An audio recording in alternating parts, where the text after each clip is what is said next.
The franchise that taught kids more about Renaissance painters than a classical education ever could is back in theaters, and I have my review right now.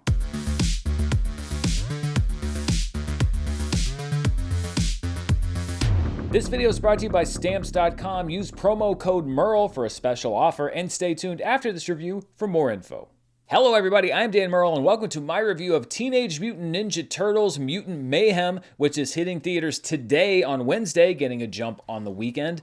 This is the 7th Teenage Mutant Ninja Turtles movie, the 2nd animated one, and the 3rd time by my count that the series has reset itself after the original 3 live-action films. This movie is directed by Jeff Rowe, who co-wrote and co-directed The Mitchells vs. the Machines, and the screenplay is credited to producers Seth Rogen and Evan Goldberg, along with Jeff Rowe and Detective Pikachu writers Dan Hernandez and Benji Samit. Now, everybody knows that the Ninja Turtles are mutant teenagers, but what this movie presupposes is, what if they were actually played by teenagers? For the first time, the Turtles are voiced by a cast of age-appropriate actors featuring Nicholas Cantu as Leonardo, Micah Abbey as Donatello, Brady Noon as Raphael, and Shimon Brown Jr. as Michelangelo. I think humans seem kind of cool, to be honest. Beyonce. Great! That guy's the goat of all time. Love to have a champagne brunch with Tom Brady. Guy Fieri seems like a fun hang. After a comic book run, the Turtles were launched into superstardom with the hit cartoon series back in 1987, and I would like to take a little bit of credit on behalf of my own generation for embracing a concept, despite its innate weirdness,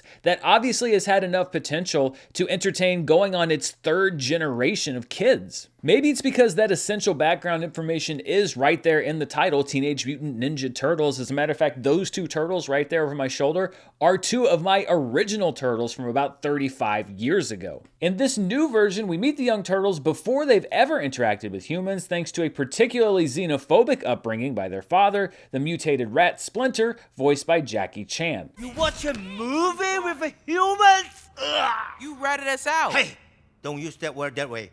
It's 2023. Sorry, Dad. But there are other mutants out there causing mayhem, hence the movie's title, led by Superfly, voiced by Ice Cube, who wants to destroy humanity and let mutants run the world. Desperate for acceptance outside of the sewers, the Turtles decide to take down Superfly and become heroes with the assistance of aspiring journalist and high school student April O'Neil, voiced by Ayo Edebiri, who gets the spirit of the character right, which is really the only thing that matters in my book. Thinking back on the Turtles' cinematic adventures so far, it seems like a lot of the creators have said, okay, so if we're making a Ninja Turtles movie, we can be darker and have a better movie, or we can be more cartoonish and have a movie that's not as good. The first 2 Turtles films, I think, have come closest to capturing what people loved about the Ninja Turtles, starting with the cartoon series in the first place, although to be fair, that cartoon series was much brighter and lighthearted than the much more grim comic books. Here we get a Turtles adventure that's fun, funny, bright, action-packed, and full of likable characters, while also tapping into the teenage angst that other darker installments of the franchise have featured. This movie was clearly influenced by the Spider-Verse films, or at least felt like it had permission to animate abstractly, and that's a good thing, because Mutant Mayhem was intended to look like the sketches that a teenager would draw in his or her notebook, and the movie does feel like it was drawn in pencil and then colored in with marker. That gives the film a really dynamic look, which when you add to the well-designed action sequences and the energy and fun of the cast, makes this a very refreshing Turtles adventure. Seth Rogen has been the de facto spokesperson for this film, and he is an avowed Ninja Turtles fan. He and I are just about the same age, and I can tell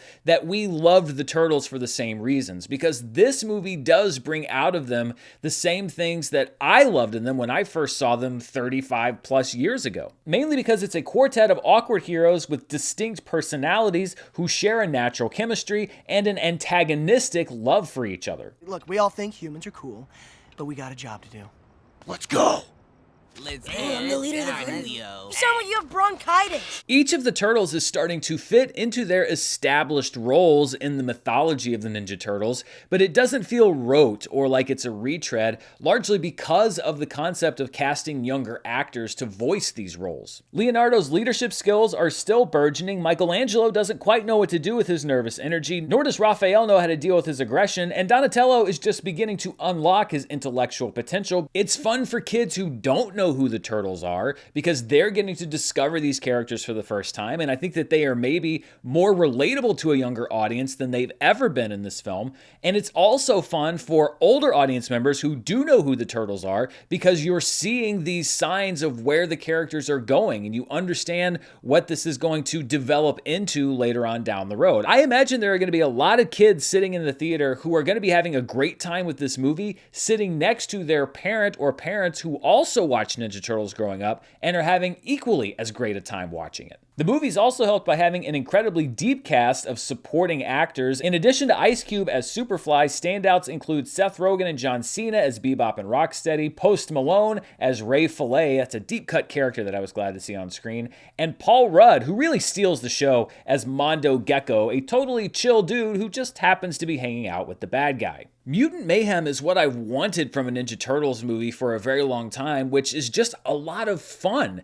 The Michael Bay-produced films were able to tap into that spirit a couple of times, but I never really thought that they cracked the formula outright. This movie really does understand why these characters have been popular for so long. It also looks fantastic, and it has a great soundtrack made up of both existing songs and an original score from Trent Reznor and Atticus Ross. Mutant Mayhem is not as, for lack of a better word, transcendent as Spider-Man Into the Spider-Verse was, but it's still a really fun time at the movies. So when we look at my personal rating scale, I'm putting Teenage Mutant Ninja Turtles Mutant Mayhem squarely in the it's good category, and as long as you're okay with ninja violence, I think it's also appropriate for kids of all ages, although I will say that there was a little boy about 4 years old that was sitting in the same row as me when we saw our screening of the movie, and toward the end, he got a little bit scared. He had to climb over in Grandma's lap because there was some of the more intense mutant kind of monster action going on. So if you have super young kids, then they may just need a little bit of extra parental or custodial support.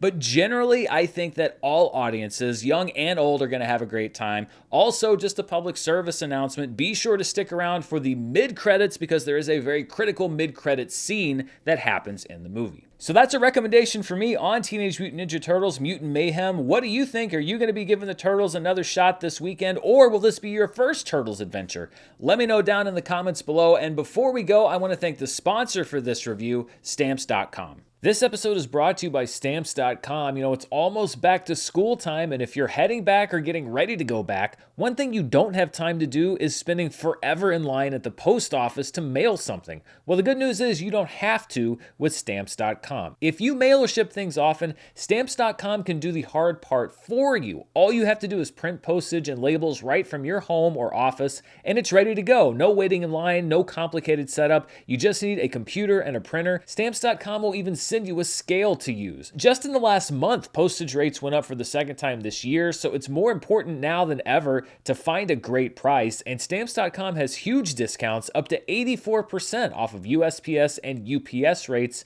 and their system will help find that discount for you automatically. For 25 years, Stamps.com has been indispensable to over 1 million businesses because you can get access to the services you need right from your computer anytime, day or night. Just go to the website, print out your postage, schedule a pickup, and that's it. Avoid the hassle of shipping the old-fashioned way. Sign up with promo code Murrell for a special offer that includes a 4-week trial plus free postage and a free digital scale. No long-term commitments or contracts. Just go to Stamps.com, click the microphone at the top of the page, and enter code Murrell. Thanks to Stamps.com for sponsoring this review, and thank you for watching. Be sure to stay tuned right here on the channel. I've got a lot more planned for this week, including a review of Meg 2: The Trench later on, so be sure to keep an eye out for that. But until then, thanks for spending part of your day here with me. Stay safe, and I'll see you next time. Bye.